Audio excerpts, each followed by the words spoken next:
Hi everyone, this is Matt from Team Imperial Order, bringing another deck profile. It's been a little while. I have been messing around with various rogue strategies in the time since I last posted, but this is not one of them. This is a slightly more meta looking deck.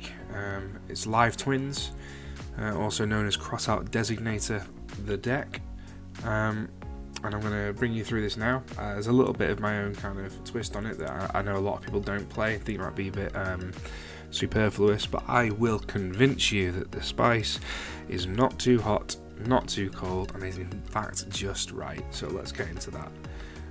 Firstly, we've got the twins themselves. These two, they're the starters. You play them at 3, absolutely, both. They special summon the opposite colour from deck when normal summoned. And you know, it's pretty good ash bait, but thankfully this deck is pretty much nothing but extenders. Speaking of which, we have 2 of the Frost and 1 Treat. Basically the reason we play at these ratios is that we want 3 total. They special summon themselves from hand if you control the opposite colour, and they have a grave effect as well. Leela Treat's grave effect isn't that good, it's some attack manipulation that never comes up. Frost is pretty good. It's like if your opponent searches a card, it's a bit like Droll. You banish it from your grave, only you don't Droll them. Instead you just draw 1 card. We play hand traps. I think pre-Designator you would play kind of a more focused hand trap lineup, but you'll see that we've got a couple of one-offs here. That's mainly just for Crossout Designator reasons. And I play Parallel Exceed. Now, a lot of people say that you shouldn't do this, but I will, hopefully, on some of the testing duels that I'm about to do in a moment, test hands that I'm about to do, I will show you why I do it. But basically, it allows you to extend really well and end on quite a powerful board. Because extending through things is what this deck's really meant to be about. You play 3 Secret Pass Phase, which searches the back row. The back row that you want to search is Trouble Sun, which searches the front row. So you basically play like 9 copies of each of your monsters. I play 2 Live Twin Entrants because it lets you push forward into the artifact plays. Infinite Impermanence Challenge is basically a monster reborn, lets you get through Nibiru. Crossout Designator, very, very powerful card if you've got the main deck room to play it, which this deck has. Gamma, I only main deck Gamma because Gamma hurts so much if it's used on me, and I want to Crossout Designate it, but playing just 1 Gamma makes me feel sick to my stomach, so we've got the whole package here. We play Forbidden Droplet because Trouble Sun is a perfect target for it, and it's obviously a blowout card, and we play the 1 of Artifact Scythe. For Dagda plays. And then in terms of extra deck, we don't have the link 4 yet. This is pre-Burst of Destiny, so we're playing 3 of both of the evil twins. This is what makes the deck tick. We're playing 1 Link Disciple and 1 Link Devotee, which lets you go into Masquerena or Dagda. It's also really helpful for Parallel Exceed plays because it lets you link any of the 3 starter twins off into Link Disciple to get that particular train rolling. Masquerena is really good for going into such as Abomination or Unicorn during your opponent's turn. Unicorn is, again, it's used with Masquerena, but it's part of the follow-up play which you do on turn 3. This is very much a mid-range deck. Abominations for the control aspect as well. Griffin, I kind of see this has more use in like games 2 or 3 when you sided in cards like Solemn Judgment, because it lets you recover them, but it's a very controlly card. And then Centuria and Zeus because we play level 2s, and Zeus is really strong. The side deck is really just a meta choice. I would highly recommend, though, since you're playing Designator, to play cards that would really hurt your deck in your side. So Nibiru's in there, Herald of the Orange Light's in there, even though I can't resolve it because I don't want to get hit by the Herald. And Lancier's in there just because we play Dagda. Everything else is kind of standard. So without further ado, I'm going to go into a quick test hand and sort of show you how this deck's meant to work. Okay, so we've got our hand here. As you can see, we've opened the 2 spells. These are the ones that you'd normally ash bait with, but we don't actually have a monster, so ideally don't want to be ashed. We'll start with Passphrase to play through the bait. I think here we'll probably get the Evil Twin Challenge. Normally you would search Triple Sun, but we've already opened it, so we're going to grab Challenge. It lets us play through any potential Nibiru's or anything nasty like that that may come up. Next we go with Triple Sun just to get our monsters going. You will want to search the blue one usually, just because the pink extender is the stronger of the two. Obviously blue gets pink from the deck, so we're going to do that now. Summon Kiskill Frost. And then we're going to do my little spicy additional play, right, linking into Disciple and getting Parallel Exceed involved. So the advantage to this really is that you don't have to go through Devotee, which means you can actually go up beyond just link 2 monsters this turn, which means you don't have to rely on IP. So normally, if this was, say for example, you'd open Frost and not Exceed, you would be able to go into Dagda or Abomination, not both. This hand now, because we actually opened Exceed, allows us to go into both. So Parallel Exceed and 1 live twin monster basically allows you to go full combo. So we go now into Artifact Dagda, and then into the live twin. Once we've resolved the Evil Twins effect, we're locked into Fiends in the extra deck, which is why you need to get into Dagda straight off the bat, otherwise it'd be laughably easy to do this. But we'll go Kiskill, and then we're going to chain Dagda to Kiskill in order to get Scythe from the deck.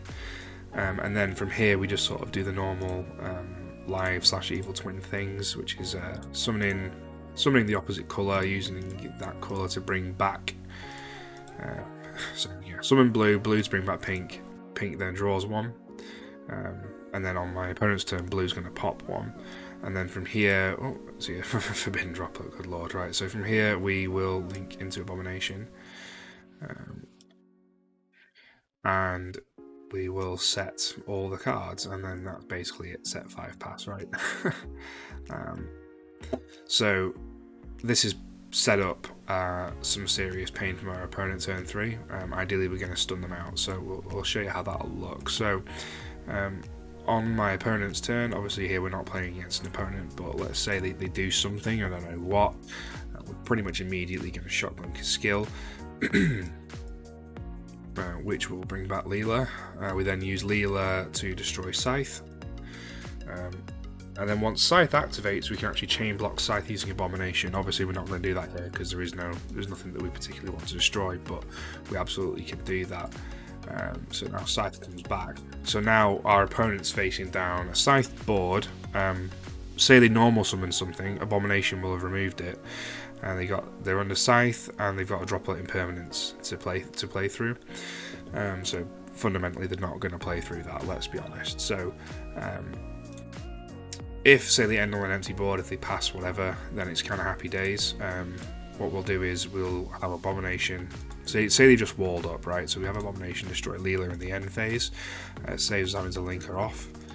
And then this is kind of like, oh dear. So this is kind of like the turn 3 play really. Once the Link 4 comes out, this will become a true clean OTK. As it stands, with a lot of board removal as well, as it stands we require an extender such as Challenge in order to get there, but once the Link 4 comes out we'll be fine.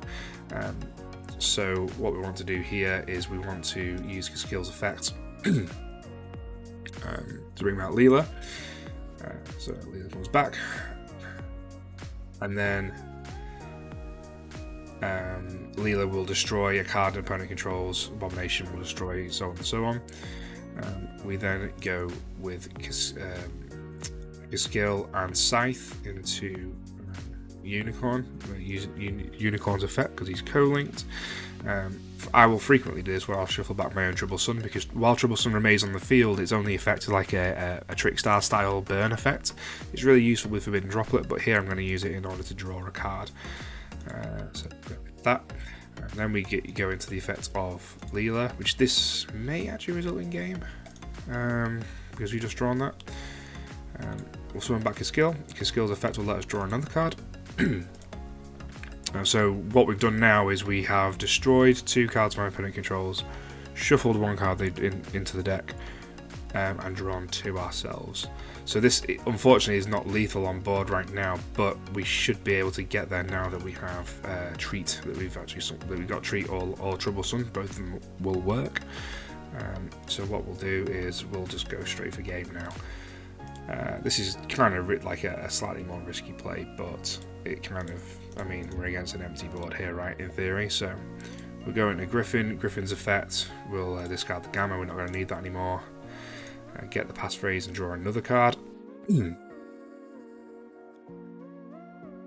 then we will, let's have a look, so 2/5, 2/2, so that's what, 4/7, so 7/7, so we literally just normal summon anything, and that's game on board now, so straight into the battle phase, and you know, dodging gores, we will swing in for game.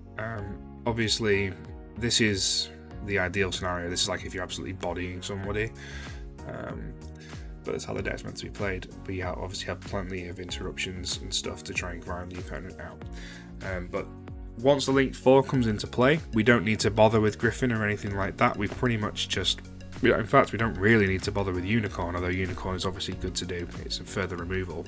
But we basically would just use the 2 twins that were here in these 2 zones to go into the Link 4, summon the Link 4 here, and then the Link 4 would be 2/2 plus 3/3 plus 3k, which is game. Or if we don't have Unicorn, we would go 3k into the empty board, 3/3 into empty board, and then we use the Link 4's effect to summon back the 2 Link 2s, which would be lethal as well. So the deck will become much more explosive, I think, on sort of the turn 3 end. But again, because this deck is a mid-range, it really is sort of lives and dies by its turn 3. Ideally, we will be able to get there and lock them out, which is why I think that Artifact Scythe is so strong in the deck now, especially pre-Burst of Destiny.